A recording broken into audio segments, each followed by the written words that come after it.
আসসালামু আলাইকুম। বর্ষা এনজিএল থেকে আপনাদের স্বাগত জানাচ্ছি। দূরে কাছে, দেশ এবং দেশের বাইরে যে যেখান থেকে আমার এই বর্ষা এনজিএল চ্যানেলটা দেখতে পাচ্ছেন, সবাইকে প্রীতি ও শুভেচ্ছা জানিয়ে শুরু করছি আজকের এই প্রতিবেদন। মূলত এই প্রতিবেদনে আজকে আমি এক ভিন্ন জায়গায় নিয়ে আসছি, যে জায়গাটা আগে কখনো আপনাদের আমি দেখাইনি। গাছপালা এই সেই নিয়ে আপনাদের একটু আমার এই প্রতিবেদনটা হবে ইনশাআল্লাহ। তো আপনারা কেমন আছেন? আশা করি ভালো আছেন। পরম করুণাময় আল্লাহর রহমতে আমিও ভালো আছি। আমি চলে আসছি। আমরা আসলে সব সময় আপনাদের দেখানোর চেষ্টা করি ভালো ভালো যে শাক সবজি, যেগুলা বাজারে নিত্য প্রয়োজনীয় জিনিস, যে খাবারগুলা সবসময় আপনারা পান গ্রাম থেকে। গ্রামের খাবার খাবেন, পুষ্টিকর খাবার খাবেন, শরীর ভালো থাকবো ইনশাল্লাহ। আশা রাখি আপনাদের আমরা সবসময় ভালো জিনিস দেখানোর চেষ্টা করি। যেমন এতক্ষণ যাই বলছি, লাল মাটির যে ফসলগুলো আছে, মূলত এই ফসলগুলো কিন্তু আসলেই ভালো, খেতে সুস্বাদু হয়, সব ধরনেরই ভিটামিন পুষ্টিগুণে ভরপুর এই লাল মাটির সবজি এবং শাক। এই নিয়ে আমরা যে কথাগুলো আপনাদের সাথে বললাম, আপনারা মূলত কথাগুলো একটু খেয়াল করে শুনবেন। তো আমি যে বিষয়গুলো আপনাদের দেখানোর চেষ্টা করতেছি, এখানে দেখতেছেন লাউ শাক, লাউয়ের একটা জাংলা। মূলত এখানে দেখতেছেন নিচ দিয়ে লাউ কিন্তু হালকা পাতলা যাই ধরেছে। সামনে আমি আরেকটা জমিতে আসছি। সেই জমিটা মূলত এখানে আমরা যে এইগুলা সাধারণত শাকগুলা বাজারে প্রেরণ করে থাকি, তাই এই মাটি লাল মাটির শাক, বাইলা মাটির শাক। আমরা আমাদের এলাকায় বাইলা মাটির সংখ্যা খুবই কম। এই বর্ষার মৌসুমে লাল মাটির সংখ্যাটা একটু বেশি, যে কারণে আমরা এখানে যে ফসলই রোপণ করি না কেন সব ফসল খেতে খুব সুস্বাদু হয়। আপনি আরেকটু যদি দেখায়, এখানে দেখতেছেন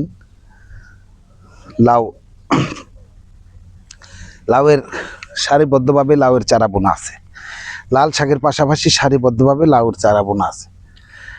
এই লাউয়ের চারা 15 দিনের মধ্যে লাউয়ের চারাগুলা ডোগা ছেড়ে দিবে। ডোগা ছাড়ার পর এগুলো আবার জাংলায় উঠিয়ে দেওয়ার ব্যবস্থা করা হবে। এই লাউগুলা সাধারণত এখন শীত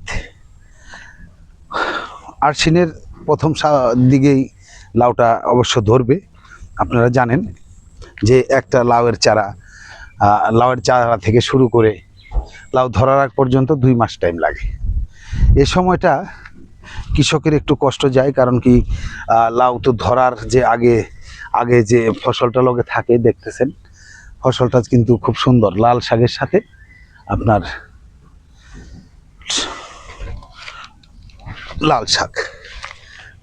লাল শাকের সাথে লাউ শাক বললে চলবে না, কিন্তু এখন আছে লাউ শাক, কিন্তু এটা লাউ ধরবে। সব মিলিয়ে দেখা যায় আমরা যে এখানে শাকের কিংবা এটা কিন্তু ধরুন তো আপনার লাউ গাছ দেখতেছেন, মূলত এই লাউ গাছের লাউ